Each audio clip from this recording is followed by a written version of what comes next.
All right. Today on the show, we have Lori Morris. Thanks for coming on. So, why don't you just give us a little bit of rundown on your history? Okay. Thanks so much, Mike, for having me on. As you said, my name is Lori Morris. I'm a certified nurse midwife and women's health coach, and I host a podcast and kind of do a little bit of everything these days. A little bit about my history. Started off nursing school, went in the Navy, was a nurse in the Navy, did all the medical things. Thought that was the only way because that's all I knew. And did that for, a decade or so. And around 2011, started through a chain of events, woke up to some things and kind of started my transition out of the medical world into realizing that we are placing our faith in a system that is not interested in what's best for us. And so over the course of time, I became a doula. After I became a doula, I got really frustrated because, and I do not say this to be conceited at all. It's not the way I say it's going to sound awful, but I knew too much to be just a doula because of my background. And so I went on to midwifery school, became a certified nurse midwife. Well, most certified nurse midwives are hospital-based, and I do home birth. So I'm even further down the natural path and honoring the way our bodies are designed by God to work. That's great. And so just so people know, because my audience might not even be familiar with what a doula is and what a midwife is. So so why don't we start? So you basically, so you started off, you were in the Navy and as a nurse, you said? Yes, I was a nurse. I guess I took it for granted. I know you had a doula on your show not too long ago, so I thought that maybe... Yeah, and I love doulas. I just love this whole space in general. Right, so a doula is kind of what our moms used to be. You know, tens or decades, centuries ago, by the time you had a baby, your mom had seen, all of her babies born, her friends' babies born, and we had a different type of a support because the women around us knew birth. They knew how to support us. They knew what we needed as women when they were having our babies. That has gone away with the medicalization of birth. And so a doula is a support person. It's someone who comes in alongside you, helps educate you through pregnancy, and then is there with you through the birth to help you with whatever it is that you need, whether it be positioning, whether it be remembering what your goals were. There's all kinds of different things that doulas do. Doulas are wonderful. A midwife is a person who actually attends your birth as the person like taking care of your health per se. There's different types of midwives. Some work in hospitals, some work in homes, some work in birth centers, but they are more so, you think of the role of obstetrician. Well, an obstetrician is a physician. Midwives are the ones who have been attending births since the beginning. I mean, midwives are mentioned in the book of Exodus, so like all the way back that far. And we are very good at normal birth because that's what we deal with. We are experts in normal birth. And so a midwife should be the primary provider during pregnancy for most women because we are so good at natural birth. We do not medicalize a true midwife. There are some that are more midwives, but a true midwife does not treat you as an accident waiting to happen. We treat you as you're in a normal process and just need support through it. Got it. And so you said that you transitioned from midwifery in the hospital to just pretty much focusing on home births. Well, I was a nurse most of the time when I was in a hospital. I have attended births in hospitals, but that didn't last for long. Honestly, I got so disenchanted with the whole thing that my conscience can't be there anymore. Wow. I just see how the system in large part breaks what's a normal process. And so over the course of time, I've switched entirely to attending home births and then also the health coaching role. But as far as birth goes, I just do home births. Wow. That's amazing. How many home births do you do a year? I don't do a whole lot just yet. And here's why. I have 3 kids that are still very young and I can't leave them alone. And my husband works out of town 3 days a week during the summer. So anyway, I attend a few local ones and then I also offer support online. As they get older, I will transition into more of that. I was attending births at a birth center and in a hospital setting up until I had my 3rd baby. So, I'm kind of in that in-between phase of being mom. Yeah. Yeah. And I'd imagine like if you're the head midwife in a home birth, like you can't just leave and the birthing could take anywhere up to like 72 hours, right? Or even longer. It's unpredictable. And so it's hard when you still have some that are too young to just leave on their own. In one sentence, like what's wrong with hospital births?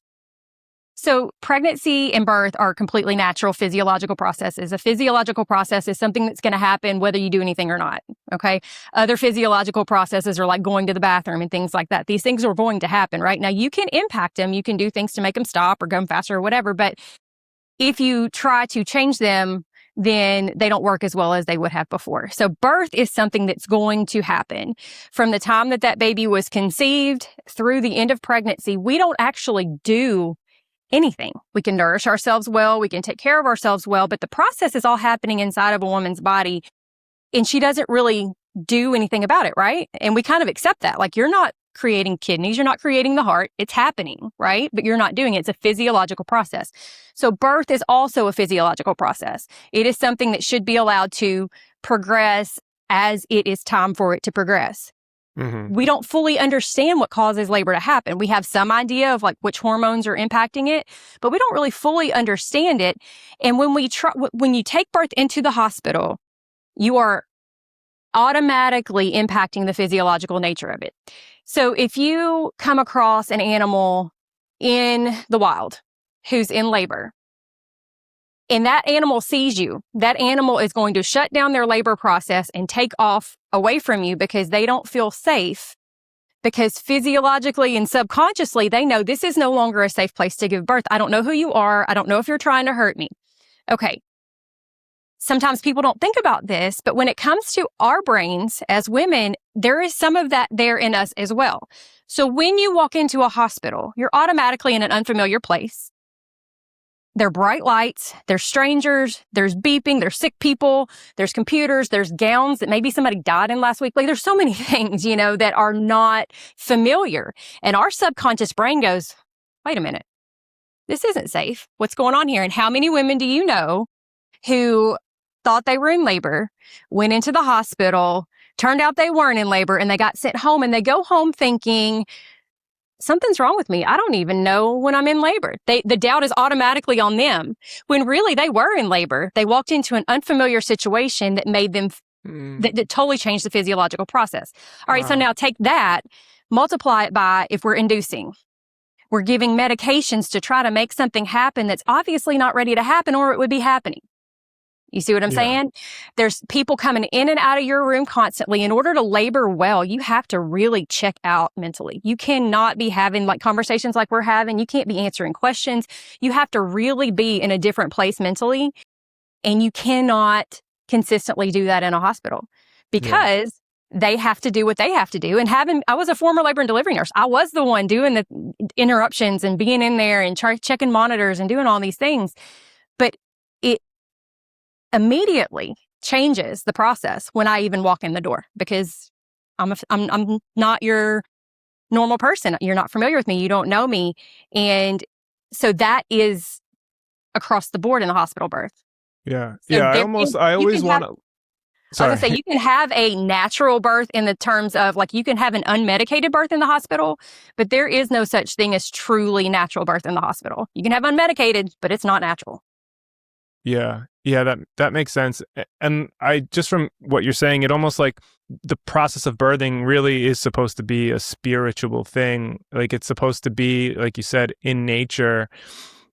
And when you go to a hospital, it's almost like, and also what you were kind of saying is like the way to handle birthing is it should be done in a reactive sense, like something happens within the birth and then the people around her react. Whereas like in a hospital, it's like proactive. It's like, we need to do this and then something's going to happen and then we react from that. So that's kind of my takeaway. Yeah. And I wouldn't even say reactive. It's just a supportive thing. Right. It's a, a realization that what's happening is nothing wrong. There's nothing that needs to be done. It's just a supportive and waiting and letting it do or take its natural course. And that is not done in a hospital because they need you in and out. They need you out of the beds. They need to get the next person in. It's a staffing issue. It's a money issue. There's so many things that are playing into your birth now that really have nothing to do with you. Whereas at home, you are in your setting, if you think about giving birth, or like any time that there's something like that going on, you turn the lights down, it's nice and peaceful. What do? You go in a hospital, it's bright, it's loud, there's, all kinds of stuff going on. It's just not natural. It's not where we would normally choose to be if we had not been scared into thinking that that was the only place we could be safe. Yeah. And I'm so anti blue light, so anti fluorescent lights. I think fluorescent lights are just like some of the worst man-made inventions ever. And I almost wonder if it's like when a woman is, in labor and comes to the hospital, like just that blue light just triggers like a fight or flight from her body. And maybe her body is saying like, no, this isn't safe. Like, you need to get out. We're in a toxic environment. And maybe it's just the fluorescent lights. And, and that's the first thing. Absolutely, it is. And that's because that is not how our bodies are designed to exist. That's not the type of situation that we were ever really intended to be in. And yet at this very delicate time of life, we're already a little nervous, might be scared if the world has scared us into, being afraid of what's about to happen. Then you go into all this, and then not to mention, like all this impact puts us in, like you said, fight or flight. And when you are tense, things hurt worse. Labor lasts longer because you can't relax and let your body do what it was designed to do. Yeah. I mean, on top of it, like when you think about, what hospitals are designed for, like you said before, it's like who's in hospitals? People that are dying, people that are sick. Like, how in the hell did we decide that so it's going to be sick people, dying people, and people that are coming into this world? Like, how did they get looped into this hospital thing? There's one word answer for that, and that's money. Yeah. Well, I guess two words: money and control. Because as physicians came on board to this whole birthing thing, they had to find a way to convince women that what they'd been doing was dangerous, where they needed to be was in this place of safety. And so they came into the place where the doctors were, because doctors didn't want to go out there. And there was a little bit of a period of time when doctors would go to homes. Didn't last long because it's much more controllable in a hospital setting. Yeah. Very patriarchal. So anyway, so really a good introduction. The reason why I wanted to have you on is because I am actually pregnant with my first child, me and my girlfriend, and so we've been just doing this, and I'm kind of like learning in real time and just seeing the system. It's just mortifying what I'm going through, and we had this ultrasound appointment. And, it was like an hour long. It just seems so uncomfortable. I was squirming in my chair the whole time, just watching this happen. I'm just Googling, like, is this safe? Like, what is this? Why do we need it? And I just, I found some answers, couldn't really find great answers. So I wanted to have someone on to just talk about ultrasounds. I feel like it's a topic that just doesn't really get enough attention, and maybe ultrasounds are something that in 100 years from now, people are going to look back and be like, fuck, what were we doing? Like, and, but maybe not. And I hope that I'm wrong. So why don't we just start out with like, what is an ultrasound in regards to pregnancy? Okay. So I think we'll get to this eventually, but I think you might have nailed it in like how we're going to be looking at ultrasound in the future. Ultrasound is, at its most basic points, it is sound waves. Okay. It's very high frequency sound waves that are getting sent into tissue. And what they do, like you turn on the news in the evening and you see the weather report, right?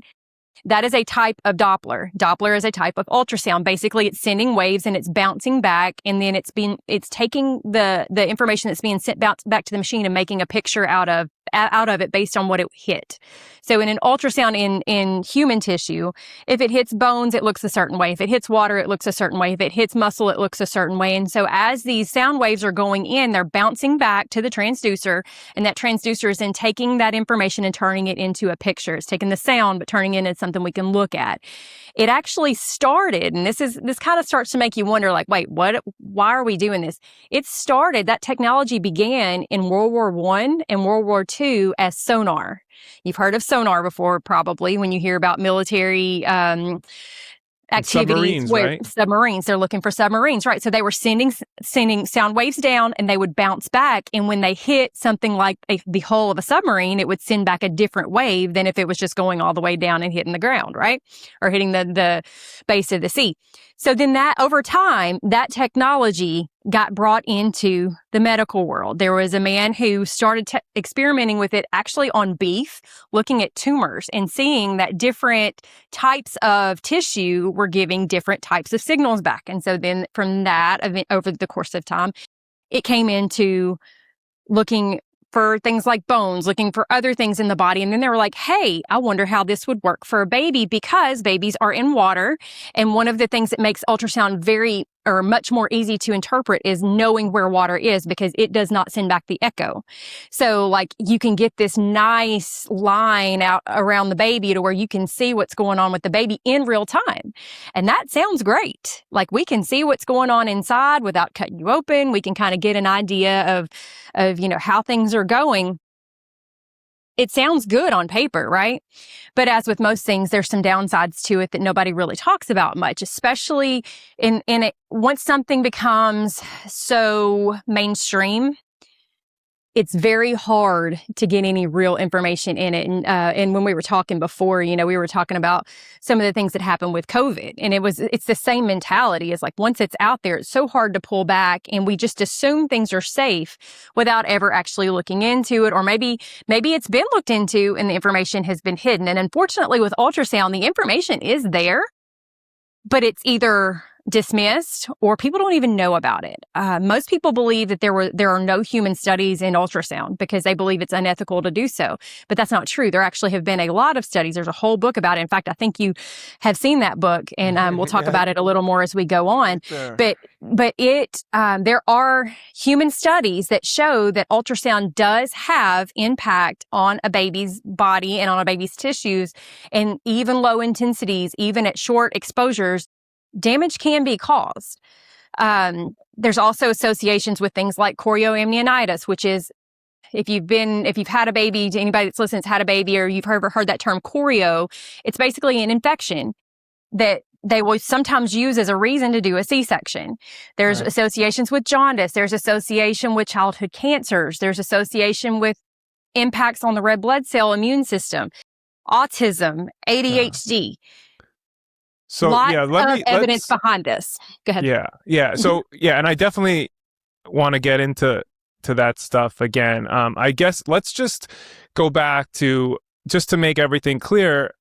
So like from what I understand is like the reason why, and this is it's crazy to think that there's a technology that we're using that really like hasn't been very well studied, right? And logically, when you think about it, the reason why we can't really study this technology is because, like, what would that study look like? You basically have to take one group of pregnant mothers and give them 0 ultrasounds, which that in itself could be harmful, at least according to our like Western medicine guides. And then you'd have to take another group, like a control group, and then ultrasound the shit out of them, so give their babies max ultrasounds, and then follow both groups throughout for like the next 80 years of those child's life to see if there's any correlation. But then, and of course, like there's going to be so many environmental factors as the kids grow up.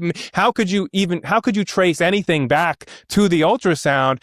So that's why, in my opinion, there's not really studies on this.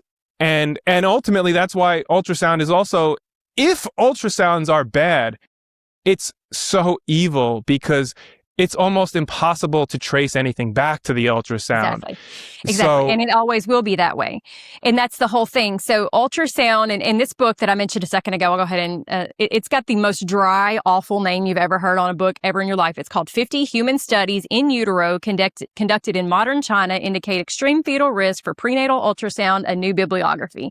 And I'll just tell you, the book is just as dry as the title. This is not going to be your lots of fun reading, but it's also not very big. You can get through it fairly quickly.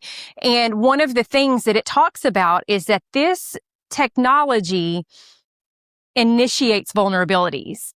And the nice thing about that for an ultrasound is that it can then trigger other things, and those things end up getting the blame because, as you said, you can't ever connect those dots because you can't know what would have happened if you did nothing.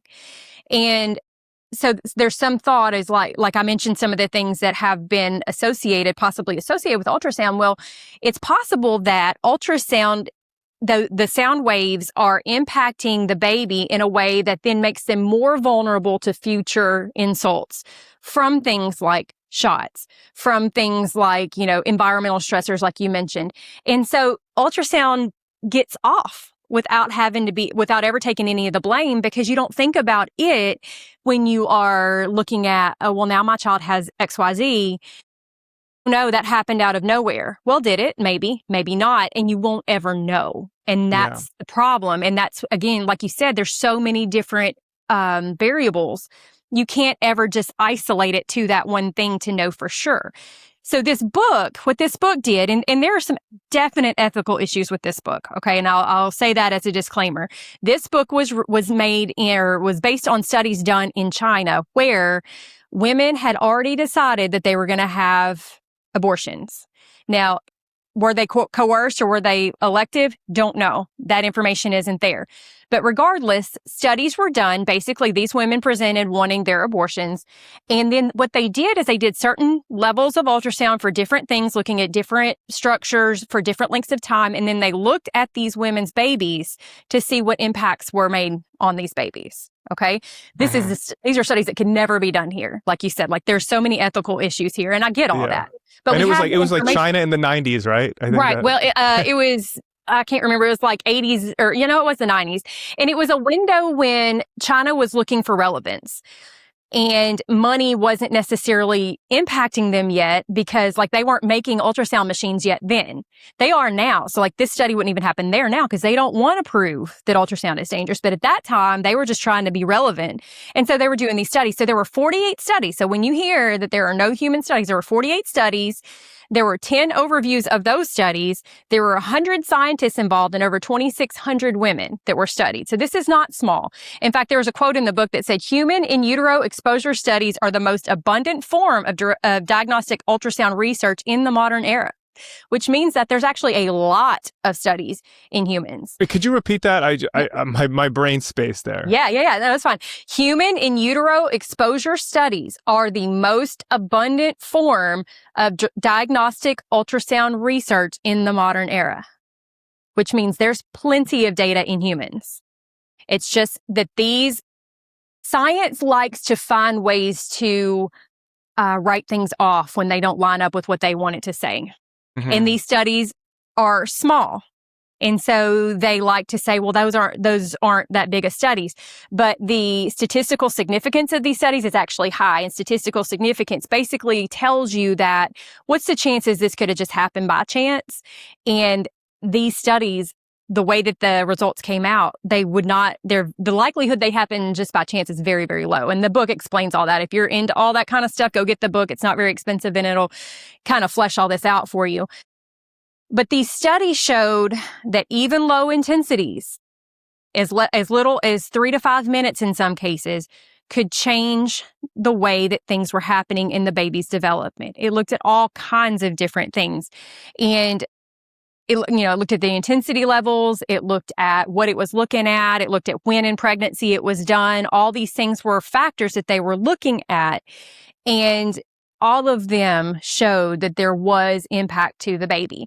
See, when we send these sound waves in, it sounds like it's no big deal. In fact, I'll tell you, I was just looking for something to listen to this morning, knowing that I was going to be talking to you about this. So I just searched on my podcast app for ultrasound safety.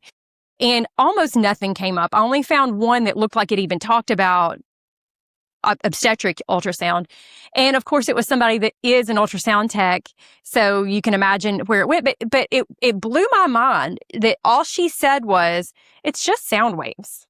It's just sound waves. It's just it's kind of like for the baby, it's like they're in a subway, that kind of a noise.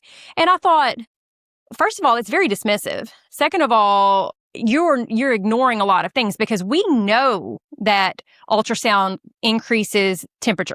Okay. So when you take ultrasound waves and you shoot them into cells, they warm up. how much they warm up depends on how long you're pointing it that way and how strong it is and things like that. We know that happens. We also know that when you point ultrasound at highly or quickly reproducing cells, it changes how they reproduce. Well, what's a baby? It's we hear people all the time say it's just a clump of cells. Well, it is. It's just that it's actually a person.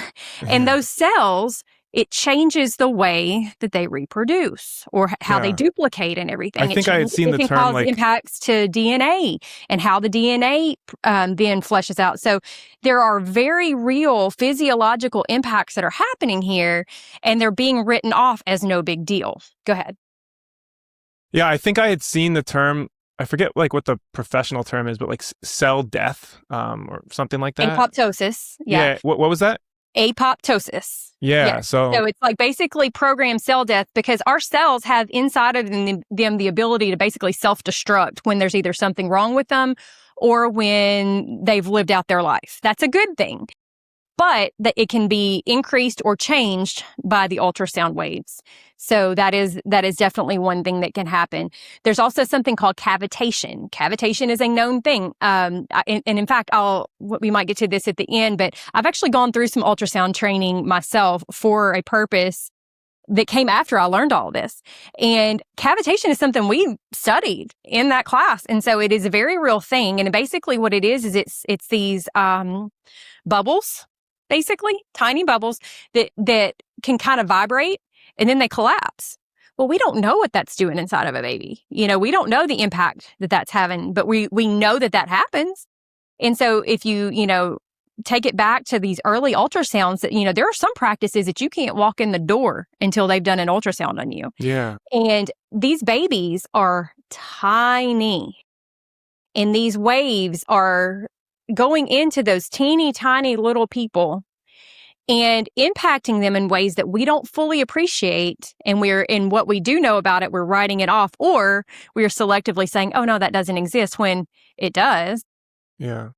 And then pretending like there's no downstream effect. Meanwhile, this has been in obstetrics, by and large since the 60s and 70s, really not as prevalent until a little bit after that. I was born in the 80s, and I don't think my mother had an ultrasound, but they were becoming, like right after I was born is really when they became much more prevalent. Well, also what else became much more prevalent? Shots and all these different things. So since that time, the level of chronic illness and all these issues that our children are dealing with has skyrocketed. But we just want to say that, no, these things don't have anything to do with it. But we don't know that. And we are very careless in applying it across the board to every pregnant woman gets it no matter what. And some practices will not even see you if you don't have one. Meanwhile, informed consent is not even a thing. They're not really telling you the true risks that you are encountering. Yeah. Yeah. And and like in my mind, I'm almost like, even if you're wrong and there's nothing bad. There's no cell death, none of this. It's like, at the very least, like, we're at least admitting that it's loud in there, that there's sound waves going off. You're talking to a guy that I'll go to a mildly loud bar and restaurant and put earplugs in. So like, at the very least, it's fucking loud, and just in the case of like my baby, when she was being ultrasounded, like the ultrasound tech was like, oh, she's squirming, like she's not, like she doesn't like this. It's like, no shit, because you're blasting her with noise. Take that fucking thing off my off my girlfriend's stomach. Like she doesn't like it. Like that's why she's moving, and it's just, that's just at level one of what's wrong. And then the thing that I just can't get out of my mind is like, what are what's the big thing. It's like, oh, we need to do a 20-week ultrasound, right? I think that's the one. So that's a pregnancy is 40 weeks, right? So 20 week is halfway through the pregnancy. Mm-hmm. And my question is like, well, what happens if they find something? What are we even going to do? And then the answer I get is like, well, if they find something, then we'll know in 20 weeks later when the baby's ready, and then we can have someone there to address the issue. But it's like, but that's in 20 weeks from now. What are we doing? What is the point of this? Yep. And you touched on something there that is so big that a lot of people don't really take into account. You know, we go in, ultrasound's been made out to be a really fun thing. And it kind of is. I mean, you're getting to see your baby before you get to see your baby, right? So it's exciting. And you walk in there and oftentimes moms are not prepared for the information they're going to walk out with. There oftentimes are incidental findings that really don't mean a whole lot that create a lot of anxiety. And so the joy of pregnancy often gets stolen from women because now they're worried about something that may or may not even be real because there are false positives and there's things that you can see that look one kind of way and then later they change and everything's actually okay. You know, there's another book that is not about ultrasound at all, but it's called The Tentative Pregnancy. And it says the tentative pregnancy, how amniocentesis changes the experience of motherhood. So this is before ultrasound became so prevalent, but amniocentesis is a test that they used to do. It's very invasive. It can cause a lot of problems. But in that era, when they were doing these on so many women were not even really getting attached to their babies to start with because they were waiting to see, is everything okay? And so that intuitive thing where a woman finds out, you know, starts to feel a little nauseous and then she misses her period and then she starts to, you know, feel other symptoms to where she just starts paying attention to her body and she just knows certain things are happening. And then moving into later when you're feeling the baby move and you're knowing that things are okay because of the way they're progressing. That has been stolen from women. I mean, everything good about pregnancy in general has been taken from women, even labor. I mean, we're told that's just awful. No, that's a transformative, empowering thing that has been taken from us and given to a system. So this testing, in this case, amniocentesis, now ultrasound, so often keeps women from even really bonding with their baby because what if something's wrong?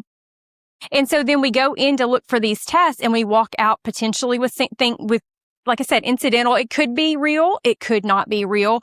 But either way, now you're worried and you're stressed. And that has impacts on our babies as well because that changes our hormones. That changes the hormones the baby is exposed to. And the joy of just waiting for your baby is it impacts the way we're attaching to our children before they're even born, which then changes the way we are attaching to them after we're born, not to mention all the impact of all of the drugs from labor and how that impacts it. So there's this idea, you know, from ultrasound that you're going to find out everything's okay or you're going to find out it's not okay. And so that implies that if you go get this ultrasound and they don't find anything, everything's fine. Then you get blindsided if everything's not fine because ultrasounds miss a lot. I can't remember. I wanted to say when I was reading back up on this, it's somewhere between 17 to 85%. Like it was a really wide span, but that's how many of the major abnormalities they actually find.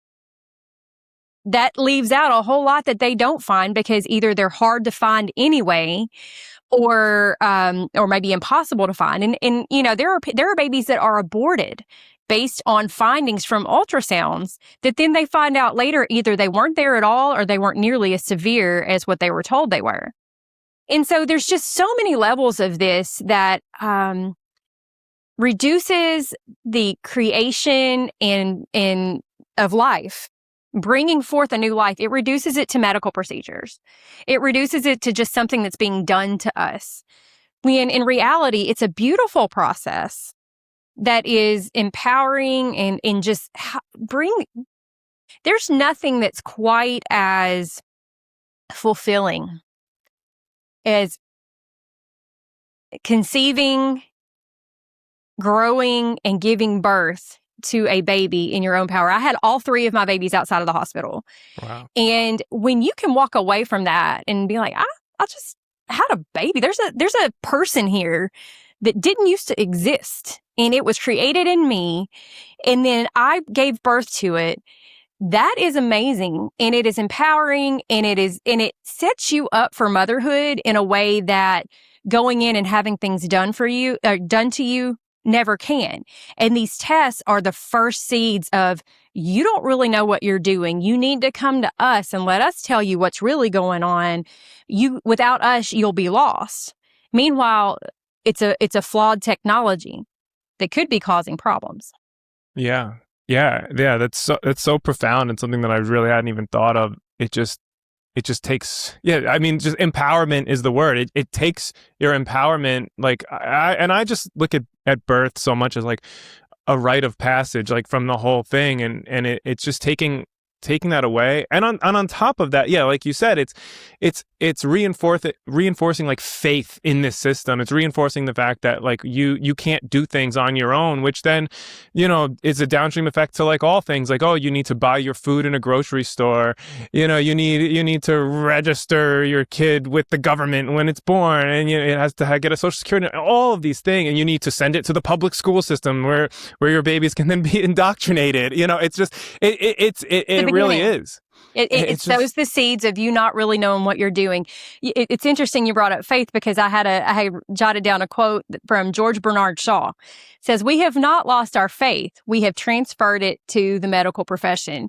And so I mentioned earlier that I host a podcast. It's now called "If Mama Ain't Healthy, Ain't Nobody Healthy." I talk about all kind of health aspects. But before I rebranded it, it was called "Your Birth, God's Way." And that's the whole idea behind that, is that we have taken our faith, because it's mainly aimed at Christian women. We've taken our faith that we say we have in God and everything else in life, but not in the medical system. Like the medical world, we still kind of doubt, and we really don't think this is going to work out. And we really think that the doctor's who we need to run to. And first thing that's wrong, we run to them, and we never stop to think, wait a minute, the medical system didn't make this baby. The medical system didn't take two little cells, put them together, and create a human and put a soul in them. God did that. So why is it that we are giving over this belief into people who basically put themselves in the place of God? It's a little bit of a God complex, honestly. They think that they are the be-all, end-all, right? And so that's the whole idea, is our faith in this process, in knowing that,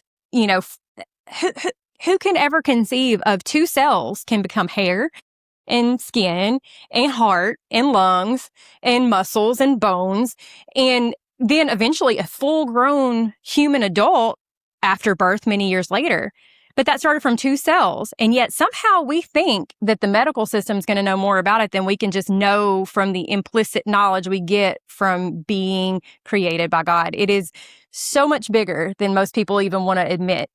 And to refer back to what we were saying, so we have all this in us, and yet beginning at the earliest stages of becoming a mother, we begin to have seeds sown of doubt. Like, you really don't know what you're doing. You really don't know what you're doing. You need us. You need us. You need us. You need us. Yeah. And like you said, then it keeps on flowing. Education system, every system on down the line, to where you don't think critically. You don't think for yourself. You're always looking to someone else to do for you what you ought to be doing yourself. Yeah, outsourcing your thinking. Yeah. It's also interesting too, it's like, obviously, like the babies can't consent to being ultrasounded. Like, looking back on it, like, did I need my mom to have ultrasounds? Like, absolutely not. If I could go back in time, I would have said, no, Mom, don't get the ultrasounds. Have me regardless. Right. Like, I don't care if you find something wrong with me. Like, I still want to be born. I was a life in my mom's uterus, and I'm a life now. And there are such a lot of women out there that do rightfully, correctly believe that there is a life inside of them. And even if they were to find something wrong with the pregnancy at a 20-week ultrasound, they're still going to go forward and have that birth. And so it's like, once again, what is the point of these ultrasounds? And it's like, it's like, I hate to be cynical, but it's like, follow the money. Is there an industry there? I mean, and maybe can you speak on just how much money is being generated from this? Oh, lots. To ultrasound itself, it's not just in obstetrics. It's in lots of different industries now, or aspects of medicine. It's somewhere between, in 2023 and 2024, it was 8.6, somewhere between 8.6 to over $10 billion. And that was in what year? 23 and 24. Okay. Okay. So now only about 42% of that is in maternity. So that's, what does that make it? $3-4 billion dollars? Just 3-4 billion, no big deal. And it's projected by the 2030s to be over 20 billion. So this is a lot of money we're talking about. And when it comes to maternity practices and how they bill things, there are aspects of ultrasound that they can bill for just by switching it on. There's something called color flow or Doppler. And if they flip that on to look at how the blood flow is going through the cord, whether or not it's needed, which by the way increases the intensity of the waves being delivered to the baby, if they flip that on, that's billable. If you walk in, if they have you, most practices these days have their own ultrasound in-house. So if they have you, they won't see you until you have had an ultrasound, that's billable. If they require, the 20-week, and then they require a growth scan, which by the way is inherently and notoriously inaccurate, those things are all billable. And if they make them, quote, required, then that's all things they can bill for. So it is a money game. It's also part of it's money, but it's not all money. There is a comfort that providers get from having that report, because it's like, okay, it says this is here. So if I want to do this and I want to call you high risk and I want to induce you for this or that or the other, I've got this documentation that's backing up why I want to do that. If I want to induce you and tell you you're 39 weeks, well, I've got this scan that tells me you're exactly 39 weeks right now. And so there's all kinds of levels of that. They like to have the numbers, and they have become very dependent on the different technologies, whether it's electronic fetal monitoring in labor, which by the way, also ultrasound technology, whether it's any of these technologies that we use, the testing, it's all testing throughout. All of these things help them to have ammunition, per se, to do the things they want to do anyway. Yeah. They have, in the process, lost the ability to do things like with their hands and with their intuition. Midwives in particular are pretty good at figuring out how big a baby's going to be just using our hands. And feeling around the... Yes. And most doctors won't even try. I have in my birth bag what's called a fetoscope. I can find out what your baby's heart rate is without ever putting any technology on your baby. And honestly, that when I use a fetoscope, I'm hearing the actual heart. The Doppler, again, remember me telling you, so Doppler is a type of ultrasound, and that Doppler is just giving me a sound on a machine. It's not even really the heart rate. But the fetoscope, when you put that on there, it's a special stethoscope. You're actually hearing your actual baby's heart. It's pretty cool. And it's not very hard, but most people don't want to do it. Yeah. Okay. So it is a money thing. It's a money thing, and it's a control thing. Yeah. And I think I don't want to believe that doctors are inherently bad. I think that most of them are probably think they're acting in good. Absolutely. And I think that so much of this is that, like you said, they're just in a system. And so much of being in that system is not getting sued, for example. So if they dot their T's and cross their I's, if they have all the tests, all this, all that, then if something were to go wrong, they go to they get in trouble. They have to go to the principal's office, and they could say, well, we did this, and this, and I am covered. And that's that. So it's really just, so much of it is just about protecting themselves. Right. And again, as we started off, it's not about you. Yeah. Right. That was the very thing. First thing that, and I agree. Doctors don't go into being doctors to not take care of people. They become a victim of the system, and they don't get the training to ever really, again, kind of like us, to critically think. They're taught the protocols, they're taught what drug to give, what surgery to do, all these kind of things. And they lose that ability to think critically and to use other skills because they never really get them, and they don't know it. And if they do start figuring it out, they will so quickly be sidelined, sometimes have their licenses taken from them. If they start speaking out, if they start thinking critically and start figuring certain things out and start speaking out against it, they'll be kind of sidelined. and marginalized. And it's a scary place because they are like, well, how am I going to make a living, right? So it's easier to just stay in the system and go along to get along than to do things like what I'm doing, what people like Dr. Stu Fishbein are doing. I don't know if you're familiar with him, who are speaking out against the norm. Because what we're talking about right now, it's the norm. It's what most people do. But as is the case for most things, what most people are doing isn't always the best thing. Yeah. And as is the case, like, you know, humans have been giving birth since the dawn of humanity.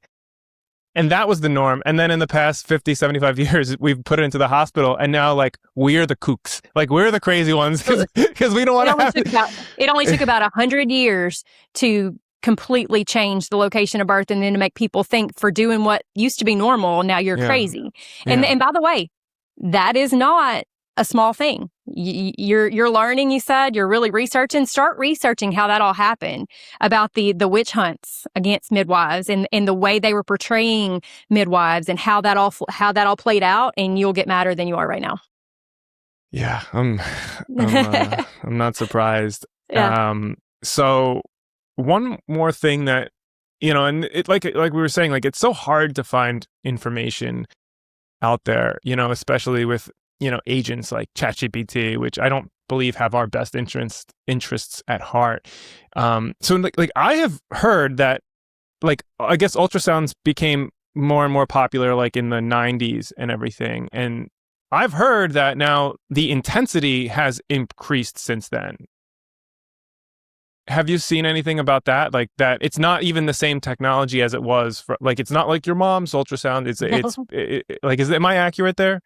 So are the machines capable of being more intense now? Yes. Yeah.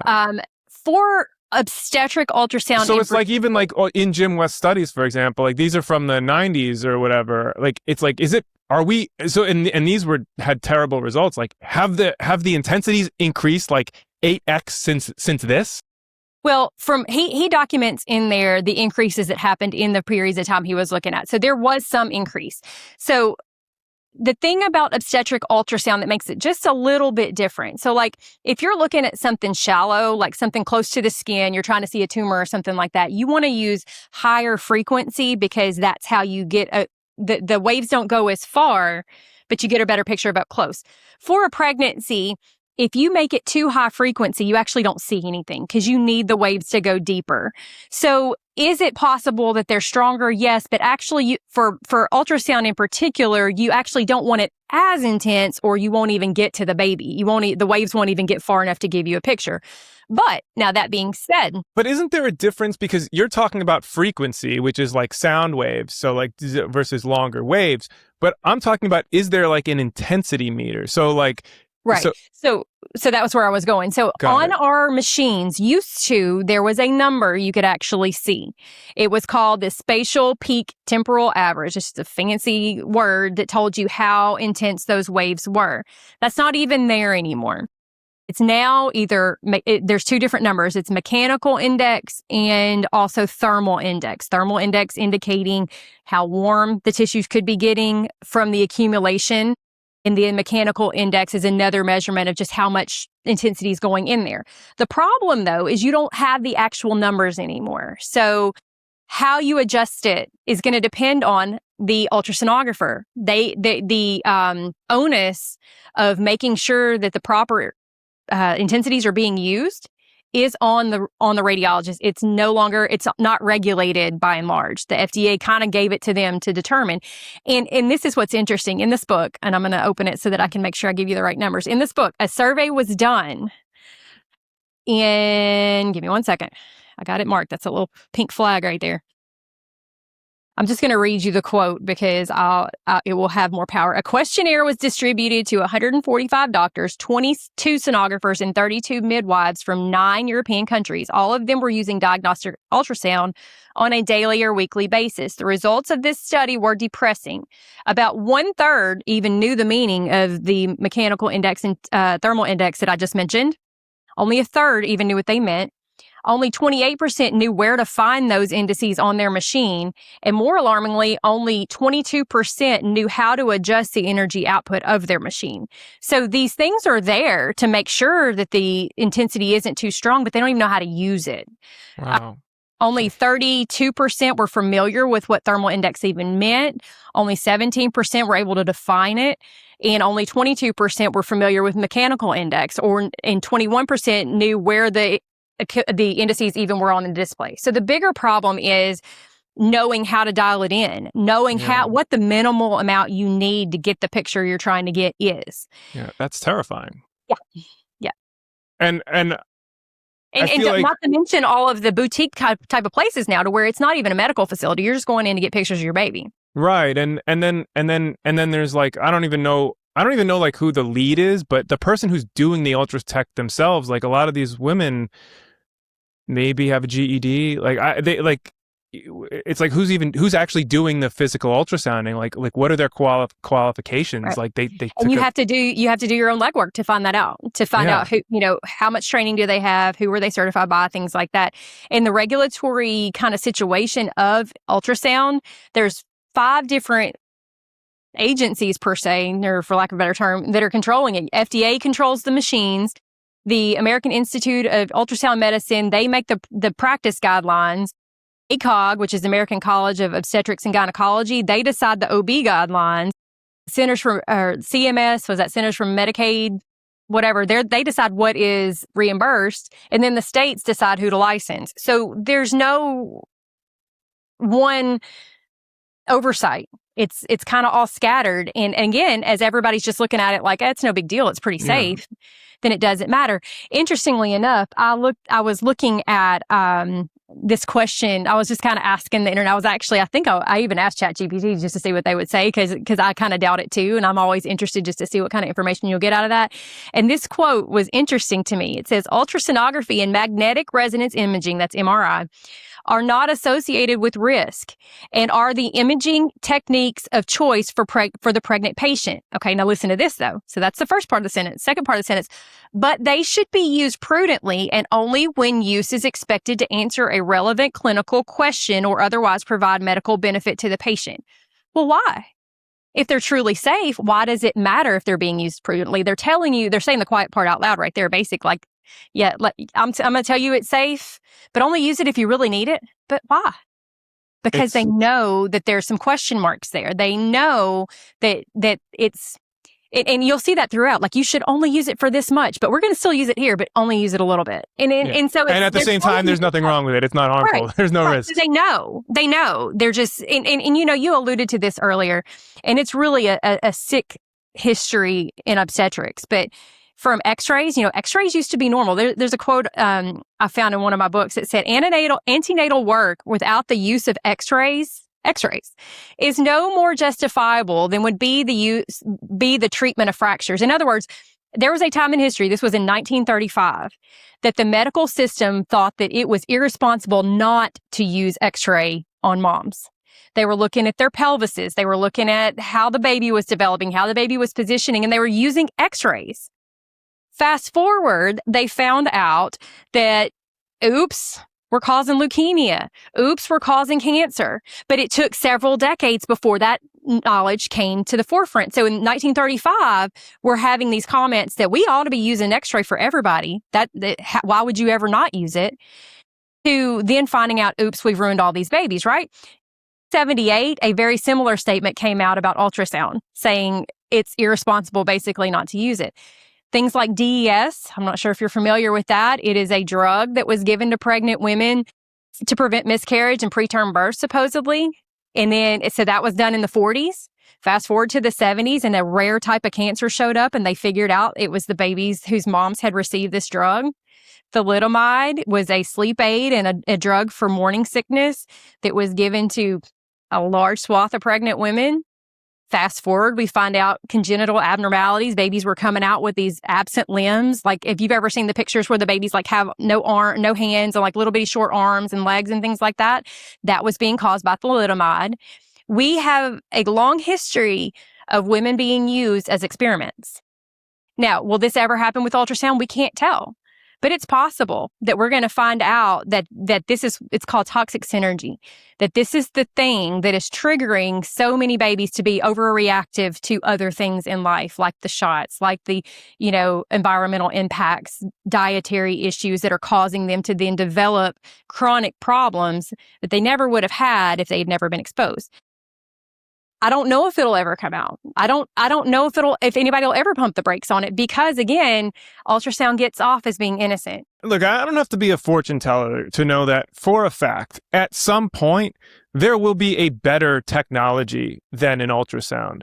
And when that happens, they will magically, they will start to tell you everything that's wrong with the ultrasound to then boost up this new technology that they will want to make money for. So it's inevitable because we are humans and we build better things. And so it's with absolute certainty, us as humans might not be in our lifetime. We won't be using ultrasounds forever. And when we do change, everything is going to come out. That's true. That's a good point. So... I guess, I don't know if we, I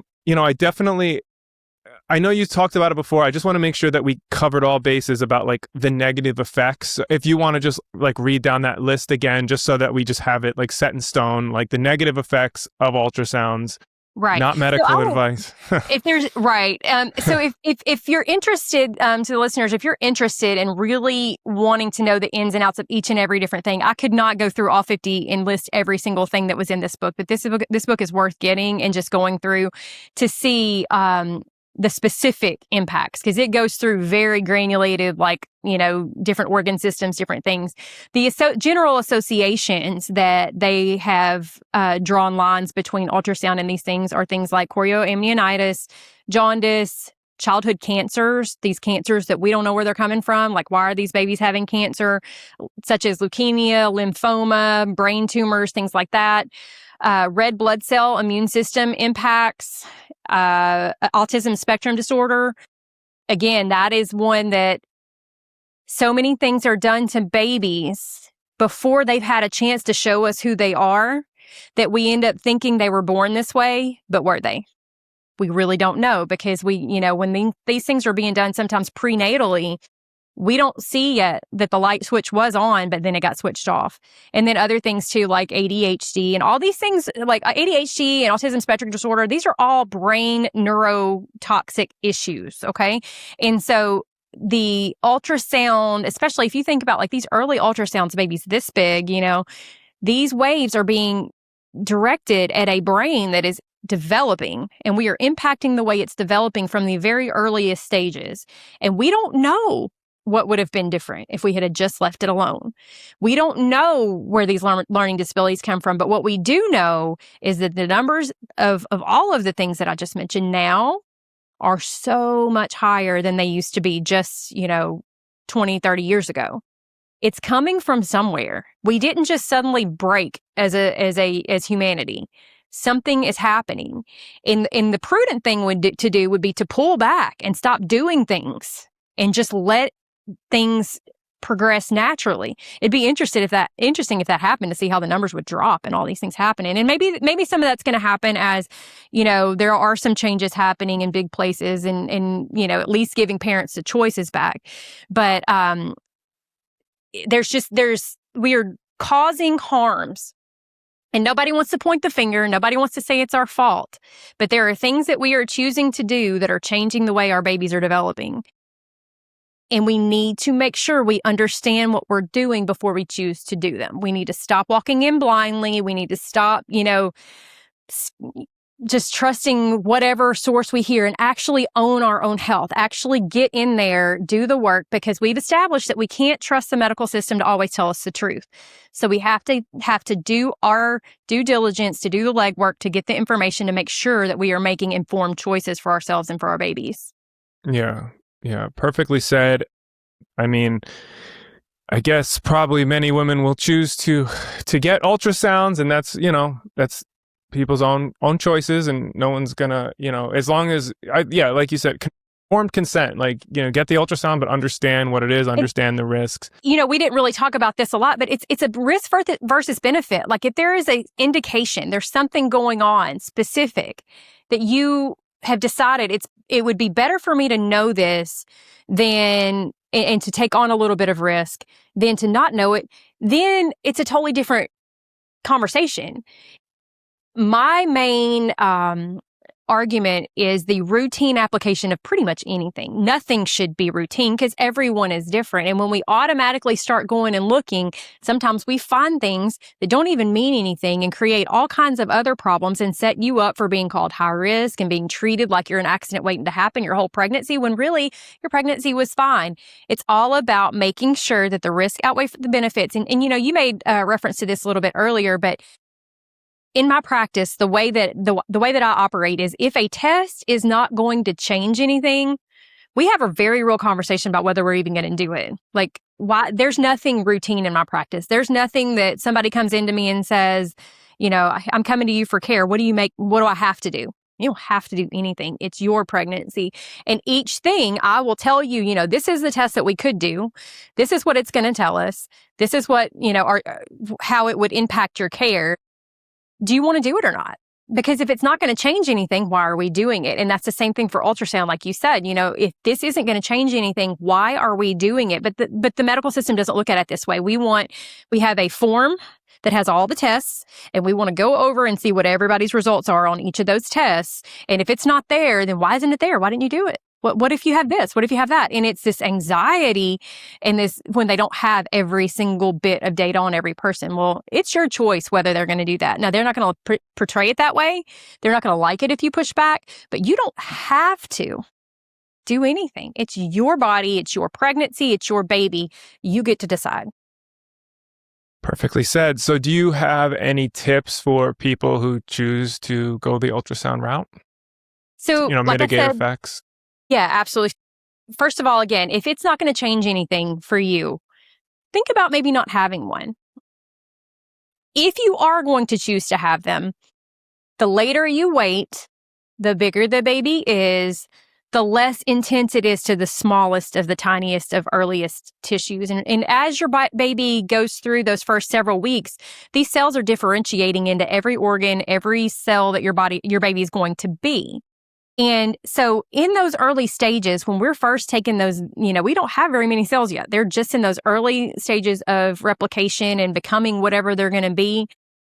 If we can avoid that exposure at that time, it's a better thing. If you're going to a practice that requires you to get an ultrasound before you even see a provider, think very, very hard about finding another practice because they are already more dependent on technology than on their own brains, their own knowledge, or just what they know about pregnancy. They want to know what a machine tells them. And so you need to find somebody who actually thinks.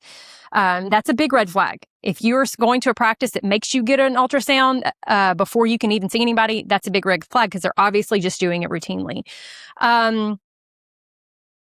Something else to think about. There are a lot of practices that want routine growth scans. That's ultrasounds in the third trimester to see how big your baby is. The only reason they're doing these scans is because they are afraid of big babies. Guess what? Big babies come out when you support them properly. Basically, when you're not in your bed in a bed with your legs up, but we don't have time to go into that here.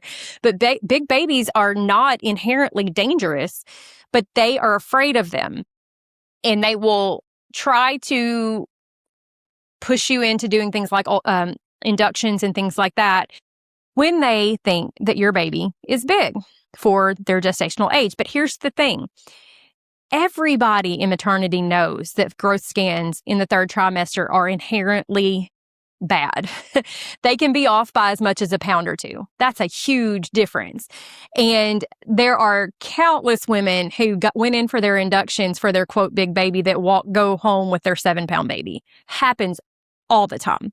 So think very long and hard before you let them do a scan because they think your baby is big. You can tell a lot about a baby's size just with your hands if you know what you're doing. Midwives, most good midwives are going to know how to tell how big your baby is without ever putting an ultrasound probe on your belly. Even knowing if your baby is head down or breech, we can tell that with our hands. But a lot of medical providers can't. There are alternatives. You can find someone who knows how to use their hands. Refuse dating ultrasounds and just keep up with your periods. Like, stop ignoring your periods. There are so many apps these days that you can at least keep up with when your period starts. If you've got one of the things the medical system wants, the reason they want those early ultrasounds is they want to know your exact gestation. And in those early days, that's the best time to get an accurate dating or accurate dates. But why are we getting these dates? We're getting them because they want to be able to know when you're 39 weeks and we can start talking about induction. They want to know these things. For them, it really doesn't ultimately matter. But at the very least, keep up with your periods. Write it down somewhere every month, what day it starts, because that's how those dates, if you will keep up with those, they are as accurate or more accurate than an ultrasound. And then you can refuse those ultrasounds, those early ultrasounds that we want to avoid anyway. Also, find a like-minded provider. If these things that we've talked about today in any way are resonating with you, don't just march off into an obstetrician's office. Obstetricians are trained surgeons. Surgeons like to cut. Surgeons like to rely on technology. They are good at the high-risk situations. But those are really only about maybe 5 or 10% of women. If you have never had any issues going on before, and this is your first baby, second baby, whatever number baby, you are normal. There is nothing wrong with you because you're pregnant. Even if you've been told your past pregnancies are high risk, consider that might not actually be true, and seek out a like-minded provider. Specifically ask them, do they know how to use a fetoscope? Do they know how to, feel baby position and weight and things like this without using ultrasound machines if that's something that you want to avoid? And then one other thing I want to just add in at the end, I talked earlier about hospital birth and I talked about how it's just not normal. Well, continuous electronic fetal monitoring is a standard thing that's put on every woman that walks into a hospital to have a baby, unless they push back. Those machines have not improved outcomes, but they have increased the C-section rate because those machines are not there for you. They are there for your doctor or your midwife that works in a hospital. And when they look at those and they see any kind of little questionable stuff, it gives them reason to do the C-section that they probably want to do anyway. What are the machines? Sorry. Continuous electronic fetal monitor. So if you've ever seen a woman in the hospital, the straps that are on her belly. There's two things on her belly. So when she goes in for labor? Yeah. Or even earlier if she goes in for some other issue. Anytime you go in the hospital, you're going to have this on you. It's looking at your contractions and it's looking at your baby's heart rate. The contractions are not that monitor part. It's looks like a disc. That part is not ultrasound, but the Doppler is, and it's continuous, and it's on for hours and hours and hours at a time. And they'll tell you that. It's what gives you, if you've ever been in a hospital room and somebody's having a baby and it's like, that is electronic fetal monitoring. That is ultrasound technology continually throughout labor. And so just be aware of that, and be aware if any of this resonates with you and you avoid ultrasound all through pregnancy, but then you go in for your hospital birth, guess what? Ultrasound's waiting for you there. Handheld Dopplers are the same way, the way you get the heart rate without the continuous fetal monitoring, but at least in that situation, it's on for a few seconds and then it's off. It's not on continually. So these are things to consider. Now, if you decide to get your ultrasound, you can go in, and I did this with all of mine because I did end up getting an ultrasound. Honestly, that was before I even found this book. So, I might decide differently now.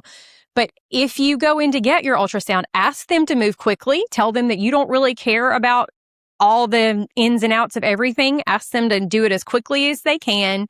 And they will tell you that when they freeze the picture on the screen, that the sound waves no longer go through the ultrasound transducer. That may be true, but I don't know how they can prove that to you.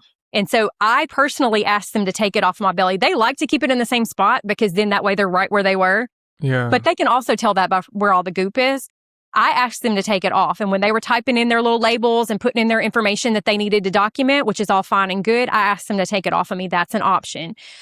Bear in mind that the transducer that goes through your abdomen is different than the one that goes transvaginally. If you go in very early, they're going to want to do the one that's transvaginal. It is a probe that goes into your vagina and it gets right up next to that teeny tiny little baby. Right up next to it. I would never consent to that routinely unless there was an absolute really good reason for it. So these are just things to keep in mind. Like these things all play into it. But you have control. You have the ability to make these choices, but you need to inform yourself. And if you're listening to this and you're thinking, yeah, I'm not pregnant, this doesn't apply to me, it might someday. Learn now. Learn when the stress isn't on. Learn when you don't have the timeline, and go to people who are not beholden to any system. Like me sharing this with you, I have nothing to gain or lose from it. Yeah. Nothing to gain. No. And so you're getting actual honest information. I mentioned earlier, and I'll just throw this in at the end. I actually, since I recorded the podcast that I think that you might have found where I talked about the ultrasound, I ended up having a miscarriage last year in February. I'd had 3 babies with no issues at all. And then I was pregnant and I had a miscarriage. And, in the process of that, I was afraid that I was having an ectopic pregnancy, which is when the pregnancy forms in the wrong place. So I had to go into the emergency department and just to make sure that it wasn't in the wrong place. I was pretty sure I was miscarrying, but I was just trying to make sure that it wasn't, an emergency. And the process of getting that ultrasound was so just dehumanized and like it was just so heartless. And as a result of that, knowing what I know now, I went through to get the training to be able to do what's called a point of care ultrasound so that I could offer that type of ultrasound to somebody who didn't want an ultrasound to start with in a quick way without them having to be exposed, not to mention the expensive one to the ER, but being exposed to people who really just don't care that much about you. And so look for people like that. There are midwives who are able to do these kind of things, who think differently and will do the practice differently, and who have gone through training to be able to do it.